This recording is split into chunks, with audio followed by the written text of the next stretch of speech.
Nanone mbahaye ikaze mwe mudahema kubana natwe hano kuri chaîne ya Icyizere Family TV mu makuru n'ibiganiro tugenda tubagezaho umunsi ku munsi. Inshuti zacu aho mugiye muherereye mu mpande zigiye zitandukanye mwese mbahaye ikaze. Ngewe ni inshuti Isaac hano ku Icyizere Family TV. Nababwiye yuko amakuru nzajya nyabagerezaho ku gihe kandi nta handi wakura udushya tugenda tugaragara hirya no hino. Ngira ngo dutangiye mubona umugabo urimo arakubura. Hari abantu benshi batajya bavuga yuko umugabo yafata umukubuzo ngo akubure. Ugasanga baravuga ngo gukubura ni iby'abadamu, ni iby'abakobwa b'abari, amasuku nibo areba, ariko se isuku yaba ireba umwari gusa cyangwa umudamu? N'abagabo birabareba. Niyo mpamvu mubona hari aho bigenda bigaragara umuntu yabibona ukabona ari nk'udushya. Ahangaha rero turi muri uyu murenge wa Gihombo, muri uyu mudugudu wa Mbogo, aho abaturage bitabiriye umuganda.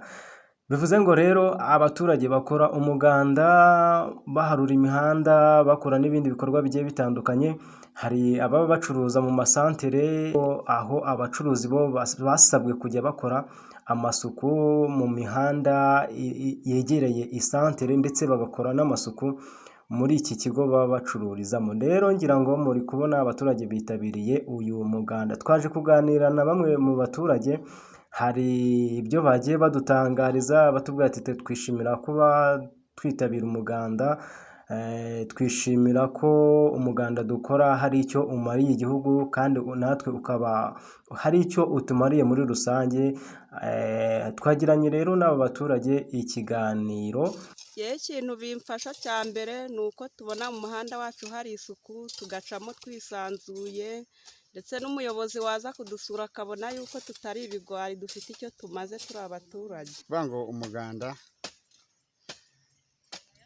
iyo turimo tuwukora hari ibyo tuba turi guteganya gutunganya birebana n'ibirebana n'igihugu. Yego. Nk'ubu imihanda yo twayitunganyije, imodoka ziraza zikatuzanira ibihawa bikatugeraho neza.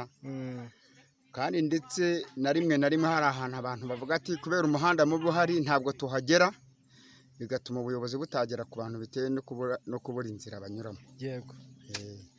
Ni iki rero ubona gitanga inyungu mu gukora umuganda aho utuye, ndetse n'inyungu ku gihugu? Inyungu ya mbere ni isuku. Yego. Inyungu ya kabiri ni iterambere.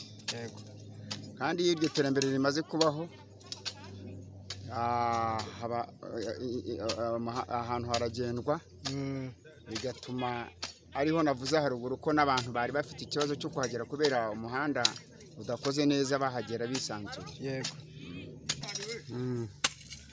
Inyungu ya mbere mu gukora umuganda, yego, ni inkingi ya mbere yo gukora isuku aho dutuye n'ahatwegereye. Yego. Ukaba rero bawumva kuri wowe bigufasha iki? Ikintu cya mbere bimfasha, bituma ndamutse mfite umurwayi yabona ubutabazi bikiri hafi. Yego. Akabasha kugera kwa muganga. Yego. Umuganda, mbona gukora umuganda ari ukwiteganyiriza ibikorwa by'amajyambere, yewe ndetse n'abanyeshuri bacu bakagenda ahantu heza. Byaba ngombwa nk'igihe umubyeyi yafashwe n'inda atageze kwa muganga, akabona moto ugahamagara, moto ikamujyana, abantu batiriwe baruha kuko nta bantu bagiheka. Ndumva ari ibyo bikorwa by'amajyambere bitugezaho. Kuba wowe uba wafashe umwanya ukitabira umuganda, uba wumva kuri wowe biguteye irihe shema?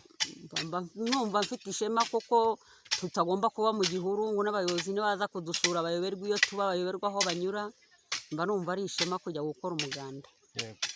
Ni mu gihe bamwe mu baturage bakora umuganda bavuga yuko kuba bakora umuganda babifitemo inyungu, kandi bakagaruka bavuga yuko gukora umuganda bibatera ishema kubera yuko bibafasha ko ubutabazi babubonera ku gihe, haba ari umugore ufashwe n'inda, yaba ari umurwayi ugize ikibazo cy'uburwayi. Bavuga yuko inyungu babiboneramo ari uko imodoka iza kuba yatwara umurwayi, cyangwa se na moto ikaba yaza gutwara uwo murwayi, hanyuma rero bakaba bishimira ko kuba bakora umuganda nabyo biri mu gikorwa kibafasha mu kwirinda kuba barwara indwara zigiye zitandukanye nk'izituruka ku mibu nka malariya. Bakavuga yuko kuba bakora